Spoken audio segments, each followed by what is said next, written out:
Bwana Yesu asifiwe. Amen. Ndanezerewe ko Imana inyongera kandi karyo ko kongera gushika hano. Shaka kwitariki y'uno munsi nkibasha kuvuga, nkibasha kugendagenda, ndabishimira Imana. Kandi nshimire n'abatama bacu bemera akaheze. Bafise abasore benshi bazi gusigura neza bakibasha bakwemera ko naje nshobora kujamo nkavuga ko Yesu ari muzima. Yesu ashimwe. Kandi nongere nanje mfatanye nabo mu kubashimira ko maze kumenya uko ubutunzi bwacu ubwo tuzohererwa ingero ari ubwo tubitsa mu bwami bw'Imana. Umwene data bagora ikunda naho wari ufite imigambi myiza gutevye wagomba kumugemurira utamugemuriye kwa he utavikura peke yako. Yaramaze gutaha mu bwami bwo mu ijuru. Bene data ushatse ukorera Imana umwanya ukire kuko umwanya ntiwaguka, umwanya ntukweguka. Yobu mukanya nko gukubita urugohe Satani yari yubitse ivyo atunze byose n'amagara yiwe yagerekako. Korera Imana umwanya ukiriho. Iyi podium mpagaze ko jewe simba ndumwe, niyo nahagarara ko ngifise ijwi rikwiye. Murazi ko microphone icitse kuri jewe naguma mvuga ntimuvyibuka. Hari umugani ndiko ndaca none ubu niyo ndiko ndavuga muri microphone ijwi ntiribahambya. Cyo ni kimenyetso cyuko ndiko ndagenda, ndiko ndataha, ndiko ndegereza umuryango, ndiko ndegereza irembo kandi ndarinezererewe. Yesu ashimwe. Amen. Nakanya keza reka dusoma amajambo y'Imana. Amajambo y'Imana aboneka ari mu butumwa bwiza kwanditswe na Yohana igice 11. Mabwizo kwanditswe na Yohana igice 11.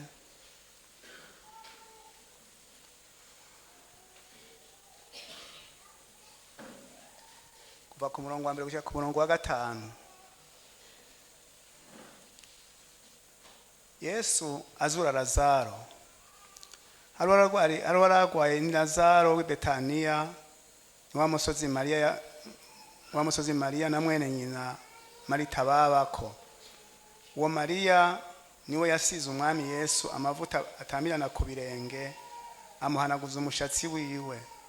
Uwo Lazaro yararwaye niwe musanza we. Bashiki biwe batuma kuri Yesu bati mugenzi wa wundi ukunda ararwaye. Yesu avyumvise aravuga ati iyo ndwara siyo kumwica ariko niyo gushimagirisha Imana kugira ngo n'umwana w'Imana imushimagirishe. 5. Kandi Yesu yarakunda Marita na mwene nyina ni Lazaro. Imana ihabwa icubahiro. Ari majambo yose nzana yakura muri iki gice sindagisohokamo cyane tuwe muri iki gice. Mutwe amajambo uvuga ngo iki? Urashobora kurira mu gishingo cyaho wari gutwenga kutamenya ubugombe bw'Imana. Urashobora kurira mu gishingo cyaho wari kunezerwa wari kurema kutamenya ubugombe bw'Imana. Iyo ijambo ry'Imana barongoza duhamagarira kuza kumva ijambo ry'Imana, uyu mwanya ni wo mwanya wo kuremeshwa, ni wo mwanya wo kongerwa inkomezi, ni wo mwanya dukundira nk'umwami wacu Yesu. Twumva ijambo ry'Imana dutera akanyamuneza, dutera kurema naho mwisi hari ingwano, naho mwisi hari intambara. Abavuga butumwa b'ibinyoma bavuga ngo mwisi turashobora kwaronkera amahoro. Uzoronka amahoro y'imisi 2 uri imisi 3. Kuki? Hari umwansi. Hari umwansi n'abakozi biwe. Ubizi ni Yobu aryohewe mu muryango n'itunga ryiwe. Bibiliya nitubwira imisi Satani yaryubitse ryatunga, ngo yaryubitse mu kanya isase. Wowe nturagakura kurusha Yobu. Ije bigutera amanyama n'umunezero kumva umengura kadakorekako. Mukanya nko gukubita urugohe wose garuri imbokoboko. Imana itabikingiye, Imana itagukingiye. Aya majambo twumvise ngaha ni abantu bo mu muryango bari bagwaje.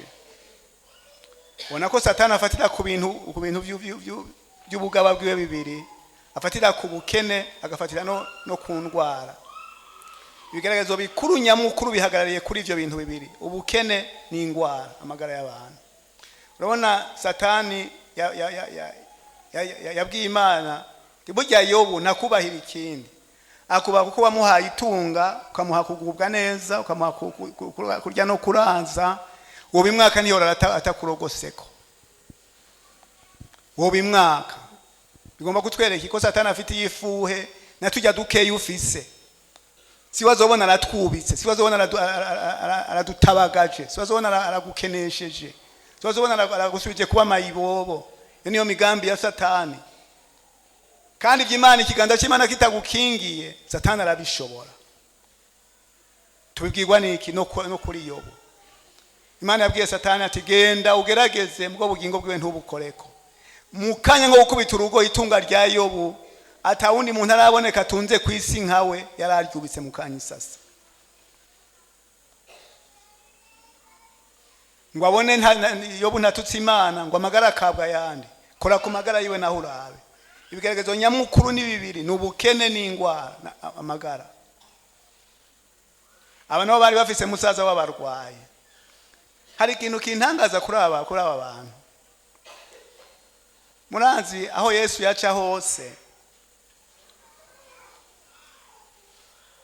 abantu bumvise aho Yesu baca batera abarwayi babo bakabajyana kugira ngo Yesu abakize. Mugabo babobo ko barabishikira kuri Yesu, barakadasohoka kuri Yesu, ha guterura umugwayi wabo ngo bamujyane kumutereka mu nzira aho Yesu aza guca, bahitamo gutuma ko Yesu. Nawe Yesu ntanka, intumwa imaze kumushikira ati wa wundi mbere hajya ku murongo wa 3, bavuga ngo bashikiriwe batuma kuri Yesu bati mugenzi, wa wundi ukunda si umugwayi gusa, oya wa wundi ukunda, wa murafiki wawe akakadasohoka kuri wewe. Aho kwari ngo kumuvunira urugohe Yesu kugira ngo naho yoba afite ibikorwa byinshi bingana gute abanguke. Izo ntuma Yesu ashadazibwira ngo genda mabwire ko iyo ngwara idakaza atari yo kumwicisha. Birivuga ngo Yesu ashasibira iminsi 2 ngaho atararenguka, Lazaro atako arapfa, Yesu atarashikayo. Wawunda kunda, wawundi bamuvunira urugohe ko ari umugenzi wiwe arapfuye, ngomba wambara agashato ka Marita na Mariya aho bari bicaye biyumvira Yesu. Ngomba wambara agashato ka Marita na Mariya, basanzwe barakunzi ba Yesu. Hajya ku murongo wa 5 bavuga kandi Yesu nawe yarabakunda. Mugabo Lazaro arapfuye, babatezwa kuja kumufuba, acaba ikigandaro. Yesu ahengera ikigandaro kimaze iminsi 4, aca kujya kubaserukako.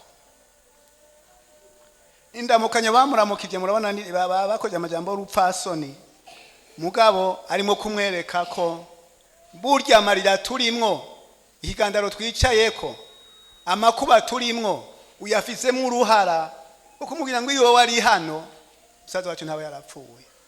Namajambo y'urupfasoni mugabo ari karereka Yesu ko yisamaje Lazaro agapfa.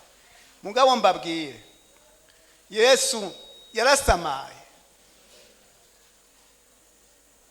yaravyirengagije, yarazi ko Lazaro apfa.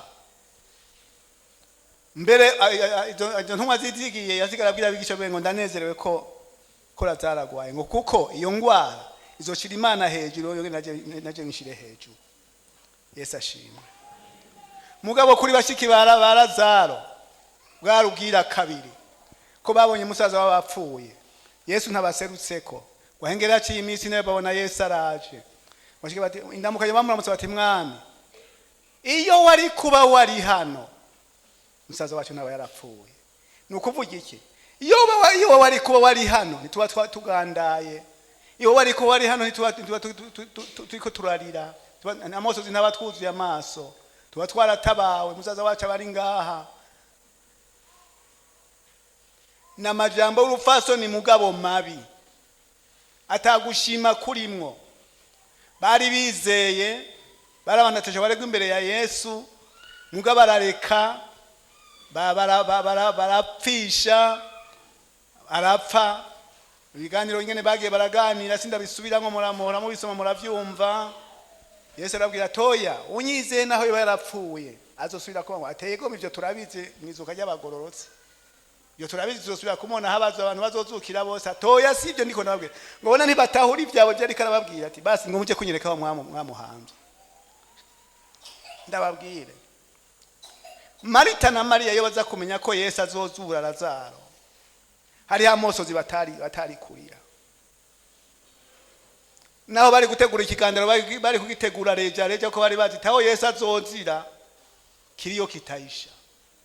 Ubwo bari bazi yuko biheze kabaye bazosubira kumona mwizuka ry'abagororotse. Mugabo Yesu we yabigize nkana, yabigize imbona nkubone, azi inyungu igomba kuvuka muri ico kigeragezo cyawe.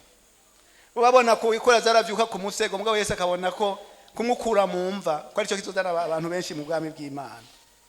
Yesu ashimwe. Baramujana dogagi no kumva, bashika kumva bariko bararira, amarira. Yesu arinda abwira Lazaro tikura kwikibaba, bagira abantu tikura kwikibuye.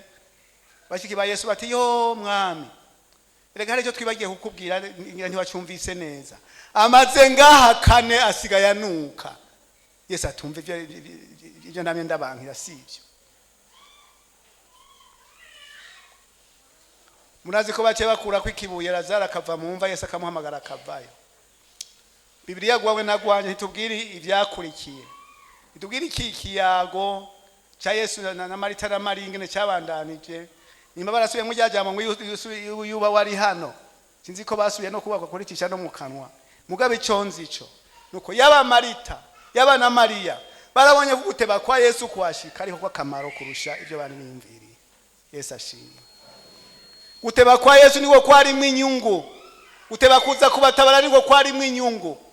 Kuko abantu bari baje kaba bari ku kigandaro, bari baje kabororezi bizeye umwami Yesu. Usamye kumyongi kurikira ngaha babaye benshi batashye mu bwami bw'Imana, wico gitangaza gikoreze. Ico nico Yesu yagomba kuvyaza mwinyungu muri ico kigeragezo cyawo. Bene data, ibigeragezo byose duhura navyo, ukabona mbere uri kurasengera ikigeragezo cyawe hakugabanuka uwo kiriyongeranya, umenga niwe uri kuraruhama, umenga uri kurongereza mu mucanwa.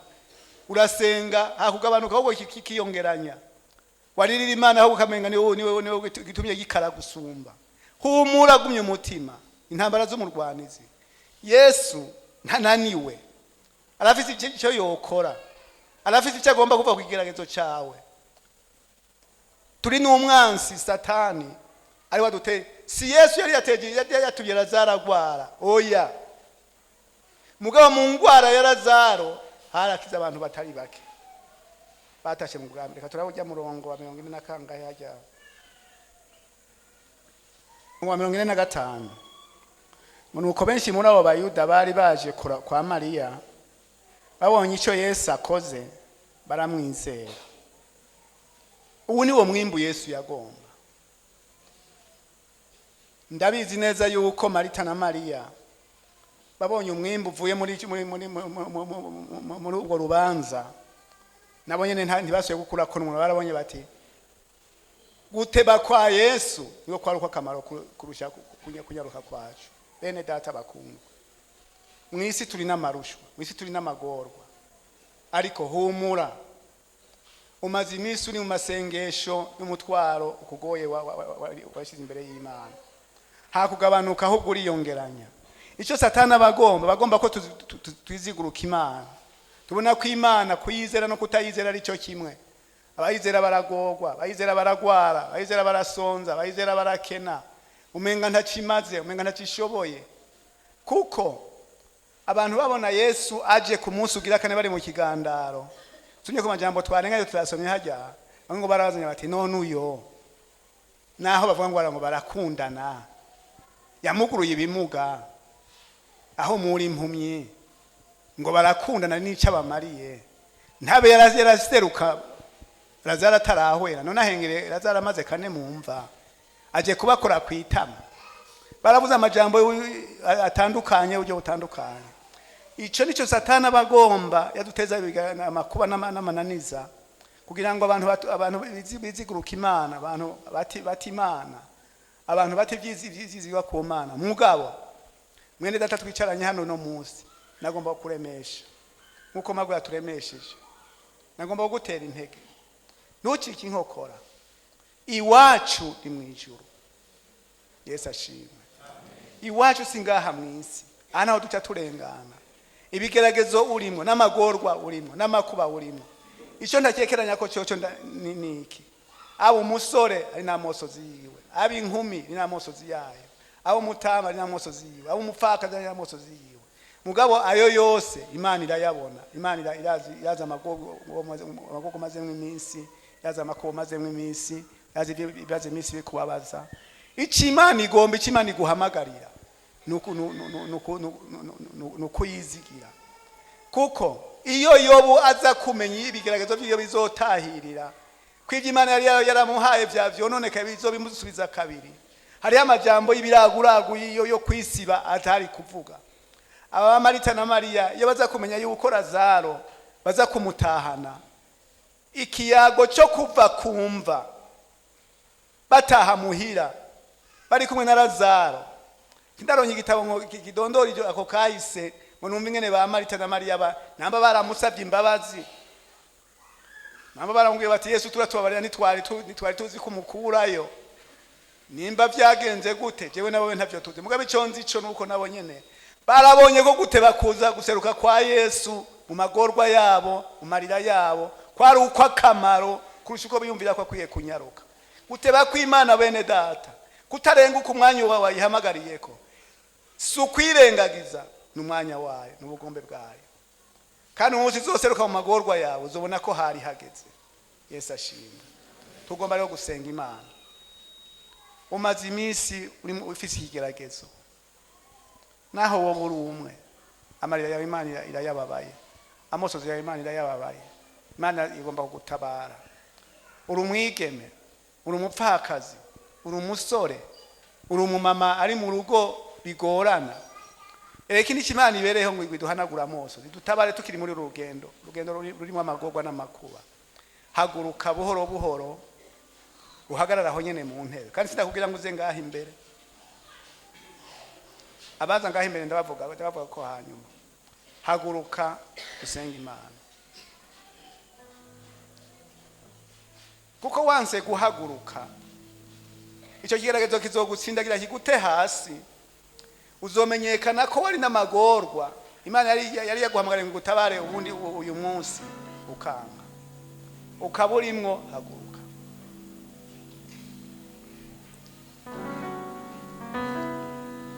Kuko je udahagurutse nta ngorane. Imana niye kuza kukubwira nakubwiye udahagurutse nta kibazo.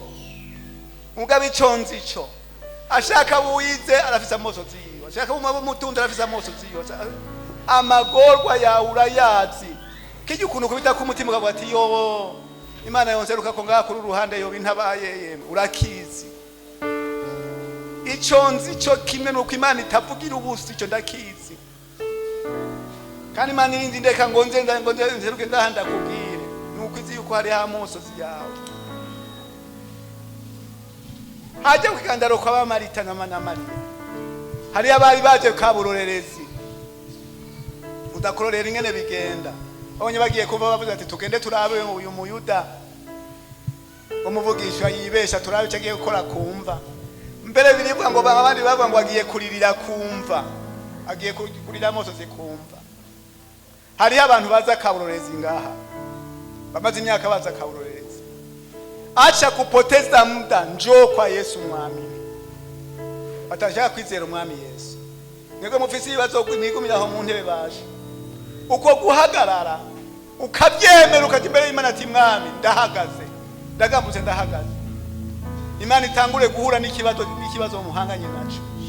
Imana itangure gutanga inyishu ya byose wayisabye. Ni umubyeyi ni Imana ngo kujya mu natarizero umwami Yesu. Urabizi kutarizero umwami Yesu, urabizi kuza kabororeza, urabizi none usambana ntumenya kuri kurakora ivyaha, iyo besha ntumenya kuri kurakora ivyaha, urenga ibigo ntumenya kuri kurakora ivyaha. Ugomba yuko uzomenya kuri umunyavyaha ari uko bakubutse nka wa mugore bafata ari karasamba. Uwo batarizera umwami Yesu azitujana iyo kandi ndakubwire ayo magara ujya gukoresha ivyaha Imana yoshaka kuyafyonda neza neza. Ugende wavura, wogenda wavura utabona imbere n'inyuma. Muhagarara aho basha twari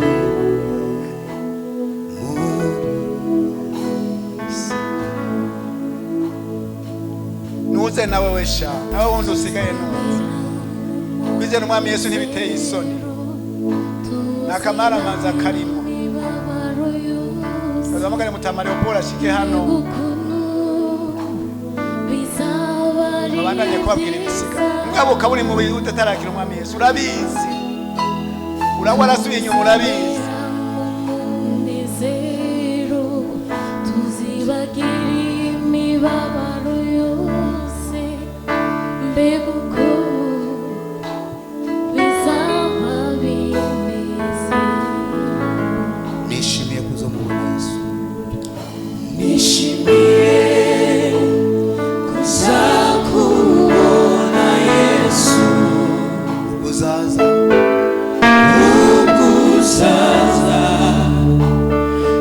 ugarutse kunjana, uzaba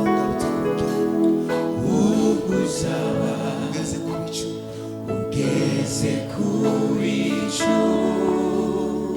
Haleluya, nanjye mpite kusanganira mw'ijuru ni